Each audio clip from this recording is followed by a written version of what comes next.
사부의TV입니다. 오늘의 사연 시작하겠습니다. 어느 주말 언니가 연락도 없이 들어와서 제게 말했어요. 민채야, 가서 물 한 잔만 가지고 와봐. 그날따라 언니 표정이 심상치가 않아 보였기에 제가 주방에서 물을 가지고 왔는데요. 엄마가 언니에게 물었습니다. 무슨 일인데 입이 대빨 나와서 그러고 있어. 그리고 채서방은 어디 가고 혼자 온 거야. 그 사람 얘기는 꺼내지도 마. 대체 무슨 일인데 그래? 제가 언니에게 물을 건네며 묻자 언니가 물을 단숨에 들이켰습니다. 그 모습에 엄마가 언니를 나무랐어요. 넌 임산부가 물을 그렇게 막 들이키면 어떡해. 항상 조심하라고 했잖아. 엄마, 지금 그게 문제가 아니야. 그게 문제가 아니라니? 그건 또 무슨 말이야? 나 지금 시댁 갔다가 완전 기가 막힌 소리를 듣고 왔잖아. 기가 막힌 소리라니? 무슨 소리를 들었길래 그래? 나 4개월 후면 출산이잖아. 근데 오늘 시어머니가 갑자기 불러서 시댁에 갔더니 나한테 뭐라는 줄 알아? 뭐라고 했는데 그래? 그때 내가 산후조리원 미리 예약했다고 했잖아. 근데 시어머님이 하는 말이 그거 취소하라고 하잖아. 산후조리원을 취소하라니? 그게 무슨 소리야? 그럼 산후조리를 어디서 하라는 거야? 혹시 나한테 산후조리를 해주라는 얘긴 거야? 산후조리는 전문가가 해야지. 그건 아닌 것 같은데. 엄마 보고 해달라는 게 아니라 시어머님이 직접 산후조리를 해주겠다고 하셨다니까. 뭐? 산후조리를 사부인이 해준다고 했다고? 순간 엄마 얼굴이 창백해져 있었습니다. 그 모습을 보면서 언니가 다시 입을 뗐어요. 엄마가 생각해도 그건 아니지. 그렇지. 친정엄마도 아니고 시어머니가 산후조리 해줘서 잘된 걸 본 적이 없거든. 그건 절대 안 될 일이야. 그치? 엄마 생각도 그렇지? 당연하지. 주변에 보니까 산후조리는커녕 시어머니랑 싸움 나지 않으면 다행이더라니까. 근데 사부인은 갑자기 왜 산후조리를 해준다고 난리신 거야? 엄마 물음에 언니가 그날 있었던 이야기를 하기 시작했습니다. 그날 아침 일찍 안 사둔 어르신에게서 전화가 와서 받았더니 시댁으로 오라고 했다네요. 평소 안 사둔 어르신과 언니는 그다지 좋은 관계가 아니었는데요. 결혼을 할 때도 안 사둔 어르신이 돈에 너무 집착을 하다 보니 언니 입장에서는 많이 피곤해했습니다. 우리 집은 결혼식 축의금을 언니와 형부에게 고스란히 줬지만 안 사둔 어르신은 자식 결혼식은 부모 손님이라 전부 가져가야 한다며 축의금을 전부 가져가셨습니다. 그로 인해 형부가 많이 미안해하기도 했고 부모 손님이라는 말이 아주 틀린 말도 아니었기에 언니도 그냥 모른 척 했답니다. 그것뿐만이 아니라 그 뒤에도 소소하게 시집살이를 시켰기에 사돈 어르신과 언니는 사이가 좋을 수가 없었습니다. 특히나 사돈 어르신이 시도 때도 없이 집으로 찾아오시거나 전화를 하는 부분에 있어 언니는 폭발 직전이었습니다. 그런데 그 와중에 직접 산후조리까지 해준다고 했으니 언니 입장에서는 복장이 터질 수밖에요. 결국 언니와 형부가 심한 말다툼을 하게 됐고 얼마 뒤 형부도 따라 들어왔습니다. 그 모습에 엄마가 형부에게 말했어요. 죄서방, 민주한테 들었는데 산후조리를 사부인이 해주시는 건 아닌 것 같네. 이 산후조리가 보통 힘든 게 아니거든. 네, 장모님. 그렇지 않아도 무조건 산후조리원에 들어갈 거라고 얘기하고 왔습니다. 그랬구만. 잘했네. 친정엄마인 나도 산후조리는 엄두가 안 나거든. 엄마 말에 형부가 절대 그럴 일 없을 거라고 하면서 언니를 데리고 집으로 돌아갔습니다. 그 뒤 언니가 출산을 했고 산후조리원에서 산후조리를 한 뒤에 집으로 돌아오고 나서는 엄마와 제가 오가며 많은 도움을 주고 있었어요. 그런데 조카 다빈이가 태어나고 난 뒤부터는 사돈 어르신이 다른 문제로 스트레스를 주기 시작했는데요. 시도 때도 없이 영상통화를 해서 다빈이를 보여달라고 하셨거든요. 물론 사돈 어르신 입장에서는 첫 손녀이다 보니까 많이 보고 싶겠다는 생각이 들긴 했습니다. 하지만 너무나 자주 영상통화를 하는 통에 언니의 스트레스는 극에 달했고 그 부분으로 언니와 형부는 또다시 다투기 시작했습니다. 결국 어느 날은 제가 한숨을 내쉬며 엄마에게 말했어요. 엄마, 궁금한 게 있는데. 궁금한 거라니? 요즘 언니 도와주느라 퇴근하고 언니 집에 자주 갔었잖아. 근데 사돈 어르신이 영상통화를 시도 때도 없이 하시더라고. 그러다가 결국 언니랑 형부가 심한 말다툼까지 했고 말이야. 사돈 어르신이 그렇게 언니를 힘들게 하면 당신 아들도 엄청 힘들어진다는 걸 모르는 건가 하는 생각이 들더라고. 니들 세대에는 잘 모르겠지만 예전에는 시어머니가 며느리를 홀대하고 종부리듯 한 시어머니들도 많았거든. 그러다 보니까 그런 잔재가 남아있는 게 아닌가 싶어. 감히 시어머니는 나한테 며느리가 대들어? 며느리는 시어머니한테 무조건 머리 숙이고 복종하는 존재라고 생각하는 거지. 근데 요즘은 며느리들도 남자들만큼 배울 만큼 배우기도 했고 그러다 보니 시어머니들이 이해가 안 되는 거겠지. 사돈 어르신 보니까 난 결혼하기 싫어지더라고. 그래도 승준이 어머니는 성격이 좀 다르다며. 근데 벌써부터 걱정할 게 뭐가 있다고 그래. 사돈 어르신 보면서 승준 씨 어머니도 나중에 돌변하는 게 아닌가 싶어서 무섭기까지 하다니까. 그래서 승준 씨네 인사 가는 것도 가야 하나 고민이 될 지경이야. 사람마다 성향이 다른 거니까 쓸데없는 걱정하지 말고 얼른 다녀올 생각해. 승준이한테 무슨 문제가 있는 것도 아니고 그런 이유 때문에 무서워서 결혼을 망설인다는 게 말이나 되는 소리야. 근데 엄마는 그냥 두고만 볼 생각인 거야? 우리까지 끼어들면 집안 싸움이 날 수도 있으니까 우선은 최서방한테 맡겨보고 정 안 될 것 같으면 우리가 개입을 해야겠지. 근데 무작정 끼어들면 더 시끄러질 수도 있으니까 신중을 기하고 있는 것뿐이야. 우선 최서방이 말귀를 못 알아듣는 것도 아니고 방어를 쳐주고 있긴 하잖아. 엄마 말에 더 이상 언니 이야기를 꺼낼 수 없었는데요. 사실 그때쯤 엄마도 속이 타들어가는 것인지 얼굴이 말이 아니었거든요. 다만 부모님까지 나서면 문제가 커질까 싶어 노심초사하고 있는 듯해 보였습니다. 그러나 중에 제 결혼 이야기가 나왔고 남자친구 집에 인사를 갔지만 남자친구 어머니는 사돈어르신과는 전혀 다른 성향이었어요. 오히려 약간은 차가운 느낌이 들 정도로 자식 일에 관여를 하지 않는 느낌이었으니까요. 식사를 하고 난 뒤 남자친구 어머니가 쐐기를 박듯 말을 했어요. 손주가 태어나도 우린 안 봐줄 거니까 미리 알고 있으렴. 주변에 보면 손주 봐주다가 사달이 나는 집이 한둘이 아니거든. 그러니까 너무 서운하게 생각하지 마라. 내 말 무슨 말인지 알겠니? 네, 명심하겠습니다. 그렇지. 난 이렇게 맑게 잘 알아듣는 사람이 좋더라니까. 거기다 전화도 자주 할 필요 없어. 물론 나도 자주 안 할 거니까 그렇게 알고 있어라. 아들도 전화 자주 안 하는데 며느리 보고 전화 자주 하라고 하는 시어머니들 보면 당최 이해가 안 된다니까. 거기다 생일 그런 거는 번거로우니까 외직하면 좋겠는데 네 생각은 어떻니? 저는 어머님 의견에 적극 동의하겠습니다. 저도 모르게 큰 소리로 대답을 하자 시어머님이 입꼬리를 올리며 말씀하셨어요. 내가 보니 민채는 나랑 잘 맞을 것 같다는 생각이 드는구나. 나는 답답한 성격이랑 잘 안 맞는 편인데 민채는 대답도 시원시원하게 하고 참 마음에 드네. 사실 학교 다닐 때 내가 운동을 좀 했었거든. 네? 운동을요? 제가 눈을 동그랗게 뜨고 시어머님을 바라봤는데요. 남자친구가 대화에 끼어들었습니다. 사실 외할아버지께서 오랫동안 태권도를 하셨거든. 그러니까 무술인이셨어. 그러다 보니까 외할아버지한테 운동을 배우셨대. 나중에 우리 외가 가족들 만나보면 깜짝 놀랄 거야. 외할아버지 그리고 외삼촌부터 이모까지 몸이 어마어마하시거든. 거기다 우리 외할아버지는 지금도 운동을 게을리 하시지 않다 보니까 연세보다 훨씬 젊어 보이셔서 나중에 놀라지 마. 그럼 우리 아버지가 예전부터 한 운동 하셨지. 근데 우리 아버지가 얼마나 깨이신 분이었냐 하면 말이야. 그 시절에 여자들도 스스로를 지킬 수 있어야 한다면서 시간이 날 때마다 운동을 가르치셨다니까. 물론 그 시절 내가 잔병치레가 많아서 자주 아프고 그러니까 아버지가 더 운동을 시켰던 건데 운동을 열심히 해서 그런지 나중에는 잔병치레도 없이 키도 이렇게나 많이 컸지 뭐니. 남자친구 어머니가 지나간 이야기를 해주셨는데요. 말씀을 재미있게 하시다 보니까 시간 가는 줄 모르고 듣고 있었습니다. 제가 맞장구까지 치면서 소리내어 웃기도 하고 경청을 하자 남자친구 어머니가 더욱 신나서 말을 이어가셨는데요. 나중에 승준이 외삼촌, 그러니까 우리 오빠 얼굴 보면 알겠지만 아주 미남형이거든. 그러다 보니 그 시절 여자들이 어찌나 따라다니던지 귀찮을 정도였다니까. 저는 운동을 잘 못하는데 나중에 저도 가르쳐주세요. 운동을 가르쳐달라고? 네, 저도 배우고 싶어요. 우리 승준이가 어디서 명물을 데리고 왔네. 나도 참 특이한 사람인데 오늘 보니 너도 참 특이해 보이는구나. 어머니만큼은 아니어도 저도 몸을 좀 만들어 봐야겠어요. 제가 팔을 접었다 폈다 하면서 알통을 확인하고 있자 남자친구 어머니뿐만 아니라 아버지도 박장대소를 했습니다. 그날 남자친구 집에 다녀오자마자 엄마가 물었어요.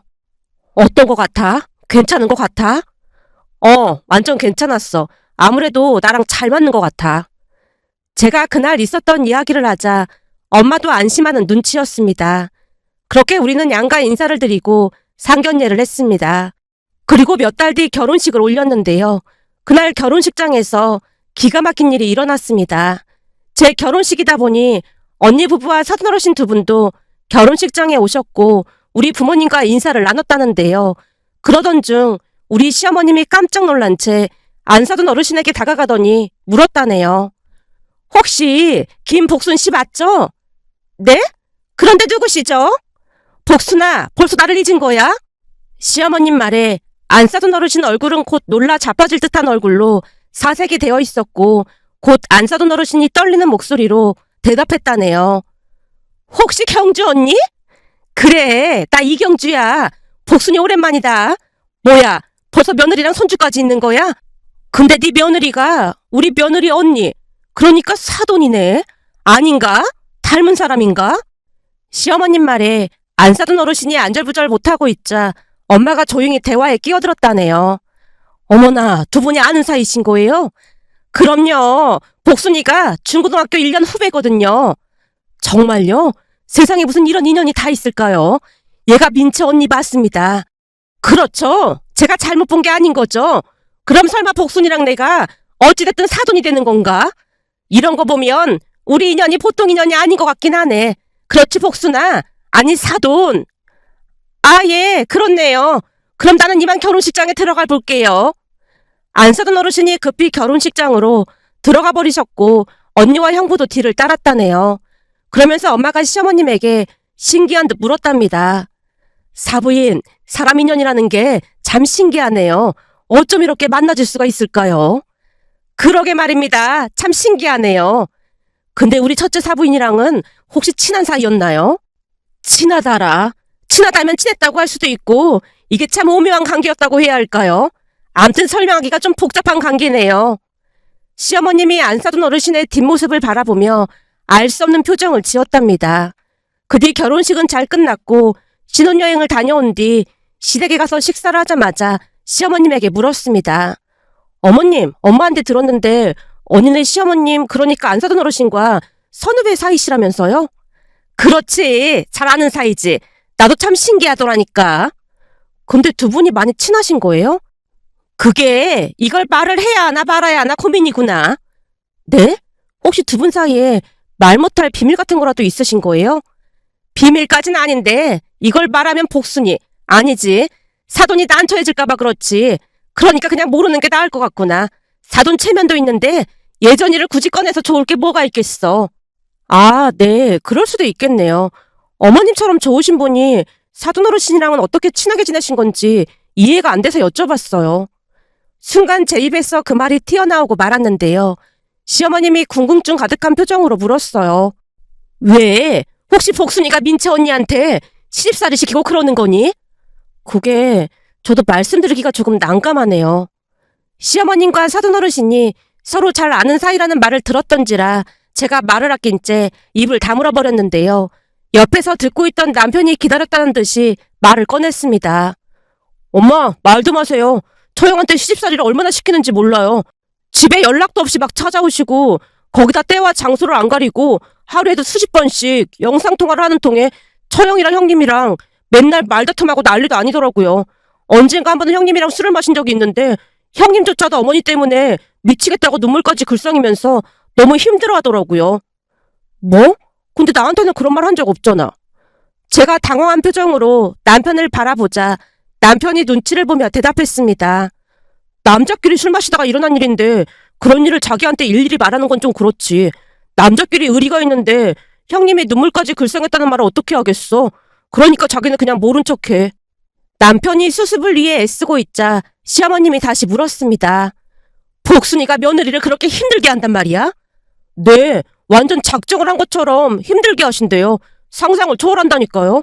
이건 비밀인데 그래서 형님이 해외 지사로 지원해야 하나 고민까지 하고 있더라고요. 뭐? 해외 지사로 갈 생각까지 하고 있었단 말이야? 형부 해외 지사 가기 엄청 싫어하는데 그런 소리까지 한 거야? 얼마나 힘들었으면 그런 말까지 했겠어. 암튼 사돈 어르신이 많이 심하긴 하더라고.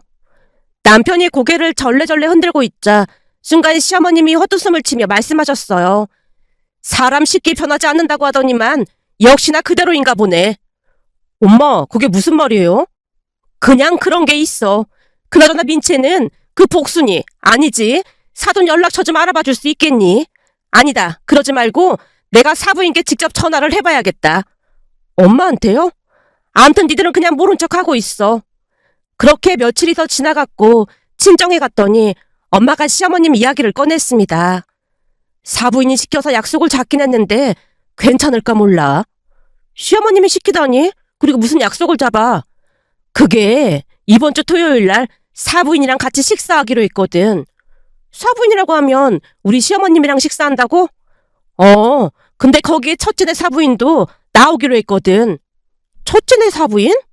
사부인이 둘이 됐으니 그냥 우리끼리는 첫째네 사부인, 둘째네 사부인 그렇게 부르고 있어.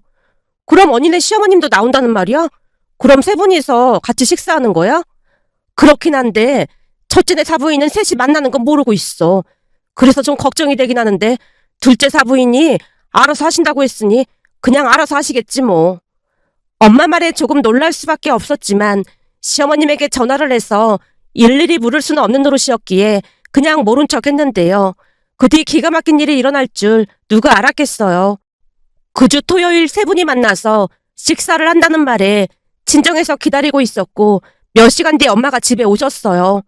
엄마, 세 분이서 무슨 대화를 했어? 너는 여기 왜 와 있는 거야? 무슨 얘기 나눴는지 궁금해서 기다리고 있었지. 궁금할 것도 많다. 엄마가 피식 웃으며 그날 있었던 이야기를 해줬는데요. 엄마 말로는 그날 별다른 일은 없었고 우선 안사돈 어르신과 먼저 식사를 하고 있었다는데요. 잠시 후 우리 시어머님이 엄마에게 전화를 해서 아무것도 몰랐다는 듯이 합석을 했다고 합니다. 그리고는 식사를 하고 나서 시어머님이 안사돈 어르신 전화번호를 받아갔다네요. 엄마 말을 듣다가 어리둥절한 표정으로 물었어요. 뭐야, 우리 시어머님이 안사돈 어르신 전화번호를 받아간 게 전부란 말이야? 그랬어. 그 뒤에는 두 분이 옛날 얘기하시면서 별다른 일도 없었고 말이야. 근데 식사를 하는 내내 첫째네 사부인 얼굴이 사색이 된 채 안절부절 못하는 모습이더라니까. 진짜? 두 분이 대체 무슨 관계길래 그러시는 거지? 선후배 사이라고 하잖아. 그거 말고도 더 있는 것 같으니까 그렇지. 제가 의미심장한 표정으로 대답을 했지만 엄마는 대수롭지 않게 받아들이는 듯 해보였습니다. 그 뒤 시간이 얼마나 지났을까요? 엄마가 반찬을 준다는 말에 친정으로 갔더니 언니도 와 있었는데요. 언니, 혹시 좋은 일이라도 있는 거야? 얼굴이 환해진 것 같네. 그래? 내 얼굴 좋아 보여? 그동안은 내내 찌든 표정이더니 갑자기 얼굴이 확 좋아졌는데? 그게 요즘은 시어머님이 시집살이를 안 시키다 보니까 얼마나 편한 줄 몰라. 사돈 어르신이 시집살이를 안 시킨다니? 그게 무슨 소리야? 말 그대로야. 요즘은 어찌된 일인지 전화 한 통화도 없고 거기다 다음 달 시어머님 생신이신데 그냥 오지 말라고 하시더라고. 뭐? 생신날 오지 말라고 하셨다고? 그동안은 생신 때마다 생신상은 이렇게 해라 저렇게 해라 난리도 아니었잖아. 나도 진짜 많이 놀랐잖아. 근데 진짜로 오지 말래. 거기서 내가 더 기가 막힌 얘기 해줄까? 기가 막힌 얘기라니? 며칠 전에는 시어머님이 다빈이 키우느라고 고생한다면서 100만 원을 입금해 주시면서 맛있는 거 사 먹으러 가는 거 있지? 진짜 그랬단 말이야? 그랬다니까. 근데 돈을 보내주시면서 문자로 이상한 소리를 하시더라고. 언니가 고개를 갸우뚱거리며 제게 사돈 어르신이 보내온 문자를 보여줬는데요. 문자를 보다가 화들짝 놀란 채 문자 내용을 따라 읽고 말았어요. 내가 이렇게 잘하고 있는 걸 네 동생, 그러니까 사돈한테 꼭 좀 말해다오. 나한테 꼭 말하라니? 이게 무슨 소리야? 그건 나도 모르지. 아무튼 이렇게 문자가 왔더라고. 언니 말을 듣다가 문득 뭔가가 머릿속을 스치고 지나갔기에 반찬을 챙기자마자 이번에는 바로 시댁으로 향했습니다. 제가 시댁 문 앞에서 초인종을 누르자 시어머님이 놀라서 물었어요. 연락도 없이 웬일이니? 어머님, 제가 너무 궁금한 게 있어서 이렇게 찾아왔어요. 궁금한 거라니? 시어머님이 어리둥절한 표정으로 되묻는 모습에 제가 안사돈 어르신의 문자 내용을 말씀드렸는데요. 순간 시어머님이 픽 바람이 새는 헛웃음을 치셨어요. 그랬단 말이지? 네, 근데 이게 무슨 뜻일까요? 그래서 문자를 보면서 곰곰이 생각을 해봤거든요. 근데 어머님이랑 뭔가 연관이 있다는 결론에 다다랐어요. 제 예상이 맞는 거죠. 역시 우리 며느리가 참 똑똑하다니까. 그래, 나랑 연관 있는 게 맞는 것 같구나. 어머님, 사돈 어르신이랑 대체 무슨 관계신 거예요? 그냥 단순히 선후배 사이는 아니신 거죠? 제 물음에 시어머님이 말을 할 듯 말 듯 망설이시는 모습에 제가 다시 물었습니다. 어머님, 제가 절대로 말 안 할 테니까 말씀해 주시면 안 돼요? 내가 복순이한테 절대 말 안 한다고 했는데 이거 복순이 남편이 알면 난리 날까 봐서 그래. 그러니까 너 절대 비밀 엄수해야 한다. 알겠어요. 비밀 엄수할게요. 제가 비장한 표정으로 대답을 하자 시어머님이 기가 막힌 말을 꺼내기 시작했습니다. 그러니까 두 분 사이에 있던 이야기를 자세히 말씀해 주셨어요. 시어머님 말에 의하면 그때 당시 사돈어르신이 나쁜 친구들과 어울리면서 질이 나쁜 행동을 하고 다니셨다네요. 자세히 작성하자면 그런 질 나쁜 친구들과 몰려다니면서 나쁜 행동을 일삼고 다녔다네요. 그러던 어느 날은 골목길을 지나던 우리 시어머님에게 시비를 건 모양인데요. 사돈어르신을 포함해서 5명 정도가 있었다는데 껌을 쫙쫙 씹으며 우리 시어머님 주머니까지 뒤졌다네요. 순간 파바박 하는 소리와 함께 하나둘씩 순식간에 나가 떨어졌다는데 그곳에 잡혀있던 다른 친구들을 풀어주고 난 뒤 안사돈어르신과 그 질 나쁜 친구들을 무릎 꿇게 하고는 참교육을 시켰다고 합니다. 그렇게 사돈어르신은 우리 시어머님에게 참교육을 당한 뒤 피해 다니기 일쑤였기에 한동안은 마주치지 않았다네요. 그 뒤 시어머님은 학교를 졸업하고 취업을 했고 사돈어르신도 1년 뒤 졸업을 했다는데요. 그런데 그 이후에 또 다른 문제가 생겼다네요. 안사돈어르신이 시어머님의 오빠, 그러니까 남편의 외숙부님에게 반해서 허구한 날 쫓아다녔다고 하네요. 하지만 외숙부님은 전혀 관심이 없었기에 사돈어르신이 쫓아올 때마다 좋게 돌려보냈다고 합니다. 하지만 사돈어르신은 죽자 사자 쫓아다녔고 어느 날은 짐까지 사서 집을 나온 채 외숙부님에게 마음을 받아달라고 매달렸다네요. 문제는 그때 당시 외숙부님은 지금의 외숙모님과 결혼을 약속했던지라 화들짝 놀란 채 돌아가라고 했다는데요. 사돈어르신은 쉽게 포기하지 않았답니다. 그 뒤에도 계속해서 그러다 보니까 외숙모님까지 알게 됐고 심각한 문제가 발생하자 시어머님이 나서서 사돈어르신을 혼냈던 모양이었어요. 한동안 이야기를 하시던 시어머님이 긴 한숨을 내쉬었습니다. 지금 생각해보니까 스토커나 다름없지 않았나 싶다. 눈에 뭐가 씌었던 건지 문 앞에서 친을 치고 마음을 받아달라고 그러는데 결국 경찰에 말을 해서 복순이 부모님이 데리고 갔거든. 그때 복순이 아버지가 복순이를 멀리 보내버렸다고 들었고 말이야. 그리고 몇 년 뒤 시집을 갔다는 소리를 들었는데 이렇게 사돈으로 다시 만나게 될 줄 누가 알았겠어. 그러니 보통 인연이 아닌 거지. 그럼 설마 어머님이 사돈어르신한테 뭐라고 하신 거예요? 그냥 딱히 뭐라고 한 건 아니고 몇 마디 했을 뿐이야. 뭐라고 하셨는데요? 그냥 우리 사돈, 그러니까 복순이 네가 며느리한테 계속 시집살이 시키면 그때 당시 네가 집 나와서 우리 집 앞에서 밤샌 거랑 우리 오빠를 죽다 사다 따라다닌 거 다 말하고 다닐 거라고 했지. 들어보니까 복순이 네 남편이 평생을 공무원으로 지냈다는 소리 들었거든. 그런 반이 고지식할 텐데 그런 말 듣고 이해를 할 수 있을지 모르겠다. 근데 우리 오빠를 그렇게나 좋아했었는데 이제 있긴 한 거니? 혹시 지금도 우리 오빠를 못 잊고 있는 건 아닌지 모르겠다고 했지. 그랬더니 싹싹 빌면서 다시는 며느리 안 괴롭힐 테니까 어디 가서 절대로 말하지 말라고 했거든. 그래서 앞으로 내가 계속 지켜본다고 말했지. 진짜요? 그럼 어머님이 무서워서 눈치 보고 있는 거네요? 그렇지. 그러니까 너도 절대 비밀을 엄수해야 한다. 그래야 네 언니, 그러니까 사돈이 편히 살 수 있어. 내가 가끔씩 확인한다고 엄포까지 놓았거든. 내 말 무슨 말인지 알겠니? 네, 어머님, 명심하겠습니다. 그리고 너무 감사해요. 감사하긴 뭐가 감사해. 근데 난 시어머니들이 왜 그렇게 시집살이를 시키는 건지 진짜 이해를 할 수가 없다니까. 난 절대 안 그럴 테니까 넌 걱정하지 마라. 시어머님의 말에 엄지손가락을 치켜 세웠는데요. 시어머님에게 감사한 마음이 가득했습니다. 그 뒤 사돈어르신은 언니에게 너무너무 잘해준다고 하는데요. 예전에는 명절에도 늦게까지 붙들고 있으려고 안간힘을 썼던 반면 이제는 빨리 가라고 등을 떠민다고 했으니까요. 며칠 전에도 안사돈 어르신 생신이었음에도 밖에서 식사만 하고 바로 헤어졌다며 언니가 신기한 듯 말하는 모습을 보며 문득 시어머님 말씀이 떠올랐는데요. 시어머님 말씀처럼 시집살이가 뭐 좋은 것이라고 그토록 시집살이를 시키는 것일까 하는 생각과 함께 역지사지의 마음으로 배려를 한다면 조금 더 따뜻한 가족이 될 수 있지 않을까 하는 마음이 들어 이렇게 글 남겨봅니다.